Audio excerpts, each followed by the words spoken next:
Here is the part nobody wants to hear. The human body was built long before the cable crossover, and it responds best to movements that ask it to control itself. Wrestlers, soldiers, and old-school strongmen understood this decades ago. They built shoulders that lasted, knees that worked, and backs that did not complain at 45 years old, using little more than a floor, a wall, and something solid to hang under. Which means most people are now paying a monthly fee for something their grandparents did for free and getting worse results out of it. That is not an insult to anyone reading this.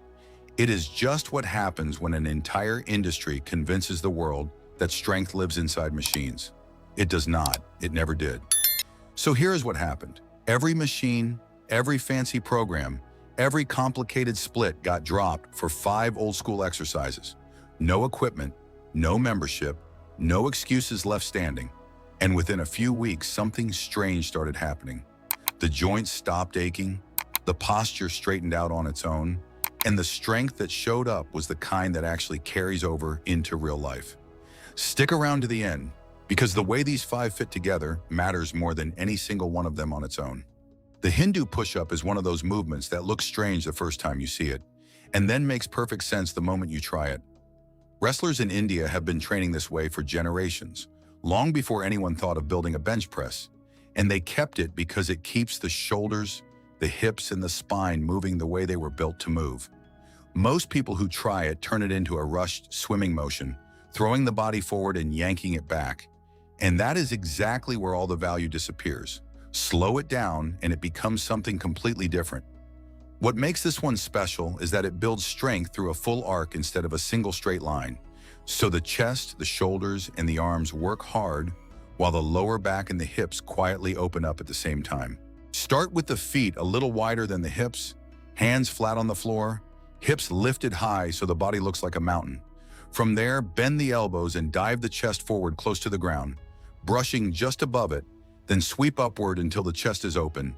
The arms are straight and the eyes look ahead. From that position, keep the arms straight and simply push the hips back up to the starting shape. 3 sets of 5 slow repetitions is plenty to begin with. And if the floor still feels far away, place the hands on a low bench or the edge of a sturdy couch and work there without any guilt at all.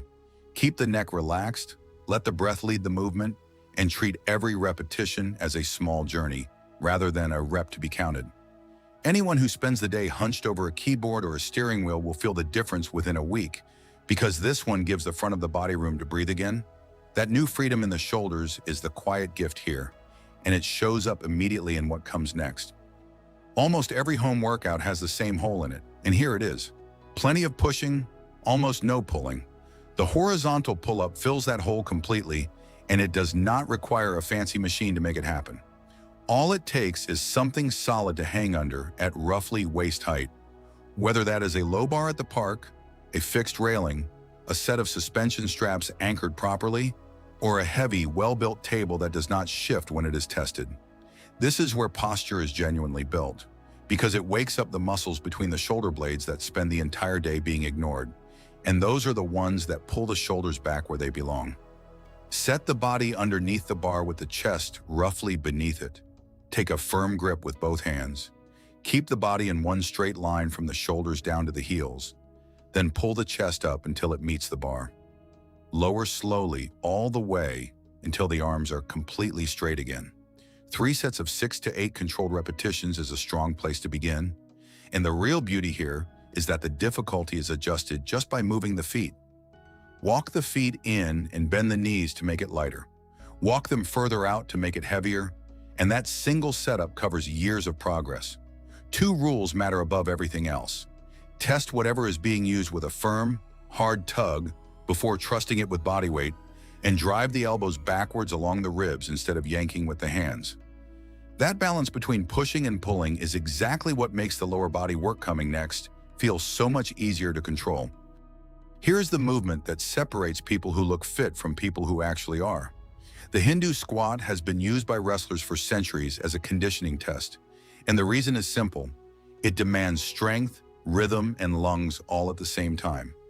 Watching it done well looks almost like dancing, and after 20 repetitions, the legs and the breathing tell a very honest story about a person's real condition. What makes it different from a normal squat is the rise onto the toes and the constant motion, which trains the quadriceps, the calves, the ankles, and the knees to work as one connected system rather than separate parts. Stand with the feet about hip-width apart, arms hanging in front of the body.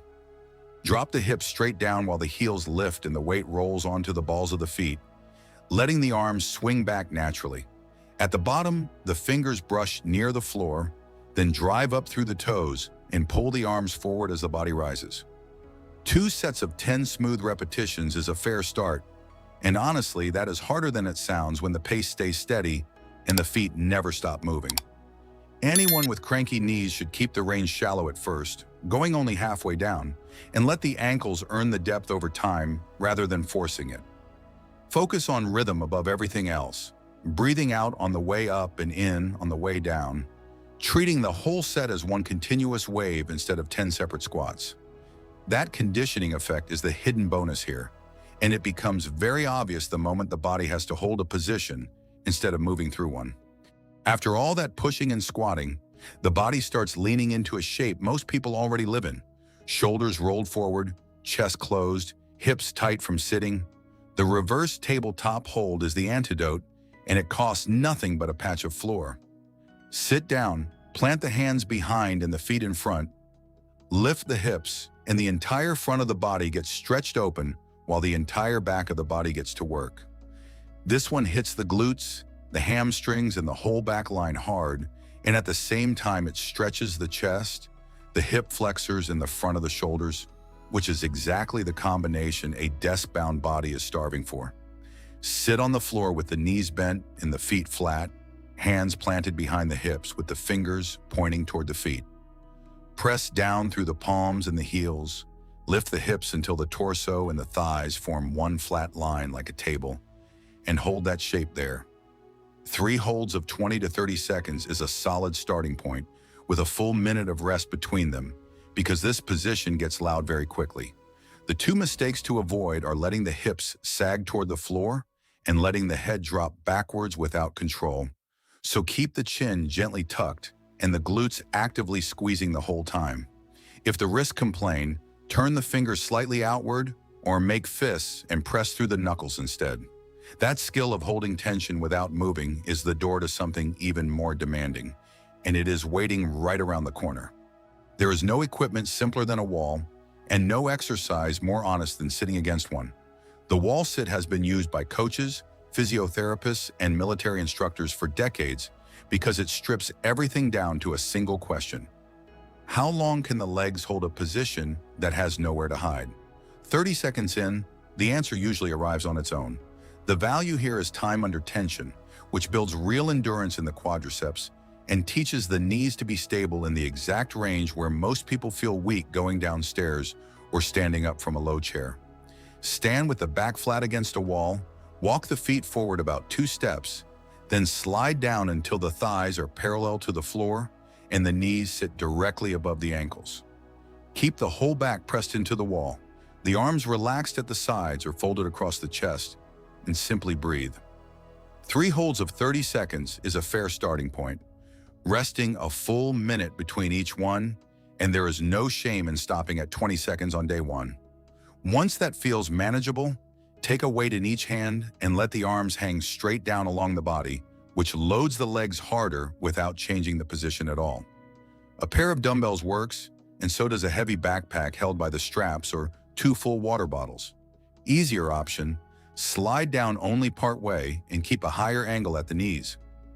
That quiet patience under discomfort is the thread running through every single one of these 5 movements. Knowing these 5 movements changes nothing on its own. The floor does not care how many videos get watched, and the wall is not impressed by good intentions. What matters is what happens in the next 20 minutes once the screen goes dark. So here is the honest question. How many years have already gone by waiting for the perfect gym, the perfect program, the perfect moment? None of that is required here. Pick 2 of these 5, do them today, and let the body cast its own vote. Then say so in the comments.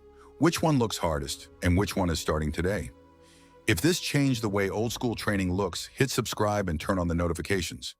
There is a lot more coming on building real strength with almost nothing.